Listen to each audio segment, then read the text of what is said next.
约翰福音20章11到23节，发生在耶稣复活的当天，场景仍然围绕着空的坟墓，但这次的焦点落在一个心碎的女子身上，抹大拉的玛利亚。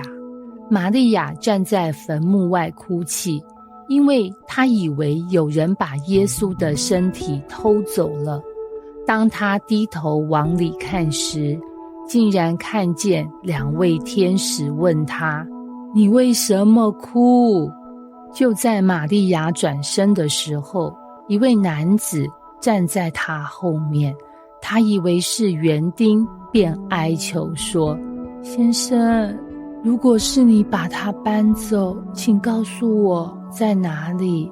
直到耶稣轻声呼唤玛利亚，他才惊觉这是耶稣。这是一段从绝望到喜乐，从黑暗到光明的转折，提醒我们，当我们以为一切都结束时，神的计划才刚刚开始。郑瑜从小就热爱音乐，钢琴是他的最爱。他的梦想是进入音乐学院，成为一名专业的钢琴家。高中时，他的老师说：郑瑜，你很有天赋，继续努力，考上音乐学院一定没问题。郑瑜信心满满，每天练习好几个小时，准备参加全国音乐比赛，这是进入名校的重要门票。然而，在比赛前1个月，郑瑜的右手突然严重扭伤，医生诊断他至少3个月无法弹琴。什么？可是比赛只剩1个月！他的心瞬间跌入谷底。他试着用左手练习，但怎么样都无法弹出完整的乐曲。最后，他只能含泪退赛，也等于放弃了他梦寐以求的机会。神啊，为什么？他在夜里流着眼泪祷告，这是我唯一的梦想，难道你要把它夺走吗？这场挫折让郑瑜几乎想要放弃音乐，他不再碰钢琴，也不愿再听任何音乐。直到有一天，妈妈带他去一场音乐会，台上的演奏家是一位失去右手的钢琴家。郑瑜震惊地看着这位演奏家只用左手弹奏出令人惊叹的旋律，音乐充满了力量，打动了所有人的心。演奏结束后，郑瑜鼓起勇气去向那位钢琴家请教，请问你是怎么做到的？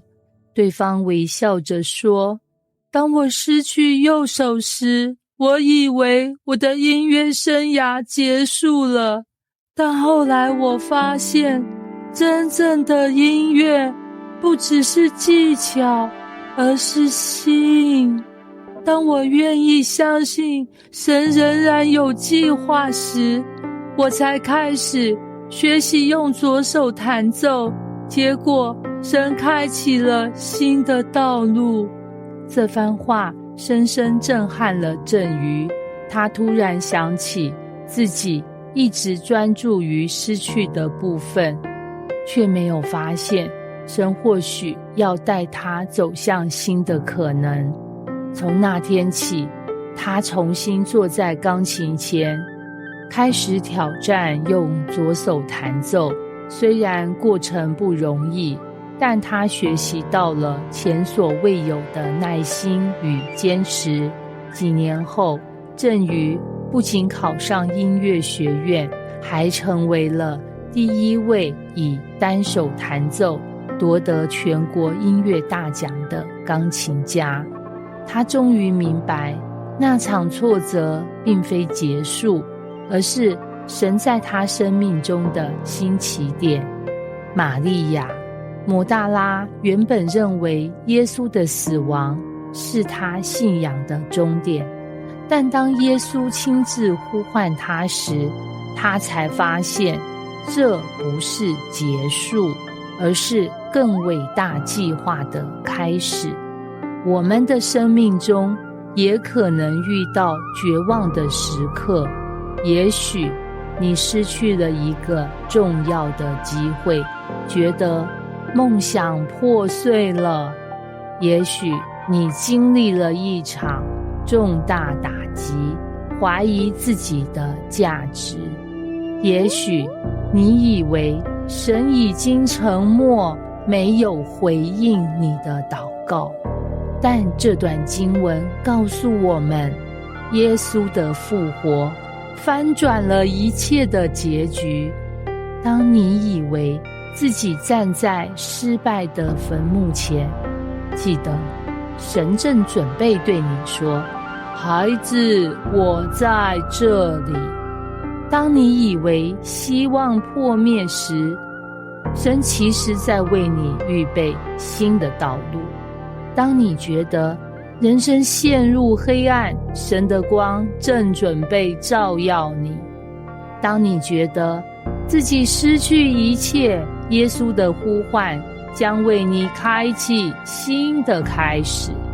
愿你在生命的困境中勇敢地转身，发现耶稣已经在等你。